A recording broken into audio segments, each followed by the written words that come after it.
My name is Dina Golan, and I'm a Reconnective Healing practitioner. Today I wanted to talk about some of the extraordinary and strange things that can happen during a Reconnective Healing session. Before I do that, I want to give a little background on myself. I studied biology in college. I always considered myself science-based. If you can't touch it, feel it, see it, it's just not there. I worked as an administrator in Hebrew University for several years, and then around 5 years ago I started learning energy work. I started with Reiki, and my whole world changed.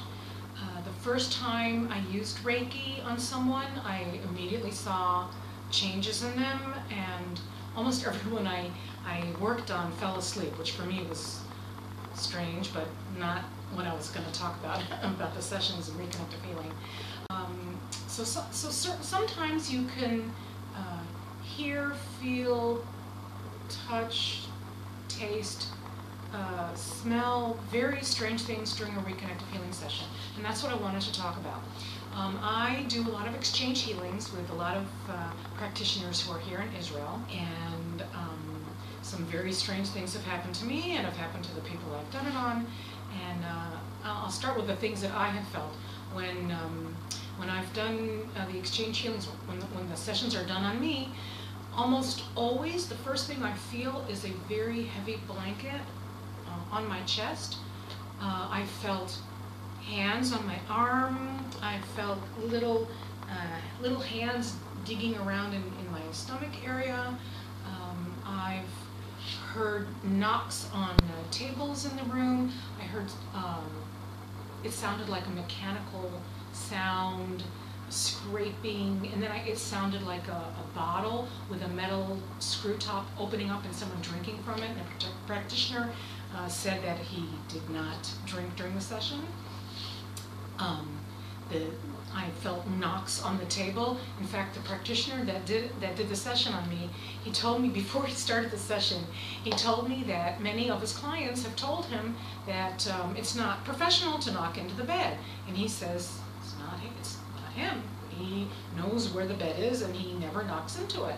And they didn't believe him. So in the first session that he did with me, and I felt the knock on the bed, I thought he was joking. And then I immediately felt it. I felt it first next to me, and then at the bottom of the bed. And I knew it couldn't be him because it just happened too fast. And it was very strange. And then I heard music under the bed, and I heard what sounded like a large rat scrabbling next to the curtains. It was actually kind of frightening, but I knew that anything that happens during a Reconnective Healing session is not going to hurt me. It's only going to help me, so I just thought, bring it on.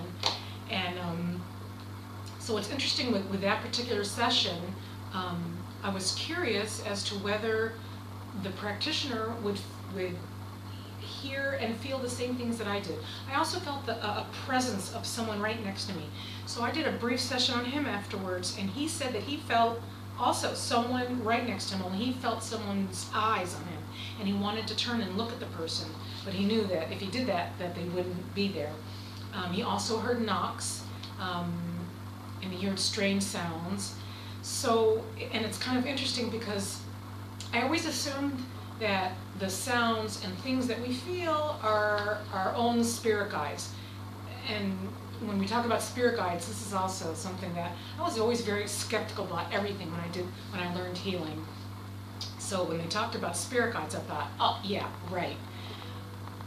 But as I've learned over the years different methods and heard different things, I'm trying to be open-minded about it. So when we talked about spirit guides and how they help us through healing, I just assumed that when we heard or smelled or felt weird things during sessions, that's what we were feeling. But then when I had that session done on me, and I felt the presence of someone here and the hands on and the knocking, I thought, I wonder what the practitioner would feel if I did a session on him in the same room. So when I did the session on him, he felt the same things, and I'm wondering if what we heard was not spirit guides, but maybe just entities that were in the room. I don't know. I guess it's anyone's guess. I have read somewhere where people who pass over to the other side, and I guess that's a nice way of saying when someone dies and they try to communicate with us, it's very difficult because because of the difference in frequencies. And my theory would be that because of the high frequency in Reconnective Healing session, maybe that allows entities to be able to communicate with us in some way. That's just a theory. Not everyone feels, hears, sees things during a session. It doesn't mean the energy is not working. Just like when you can either see or not see registers or have registers happen in your body during a session, it does not mean that the energy is not working.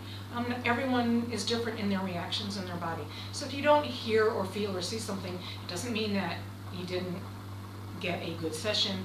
It just means your body's reacting differently. And I don't always hear the same things or feel the same things in different sessions. So each person's different, and each practitioner has their thing. So it just depends on I guess who you are and who your practitioner is.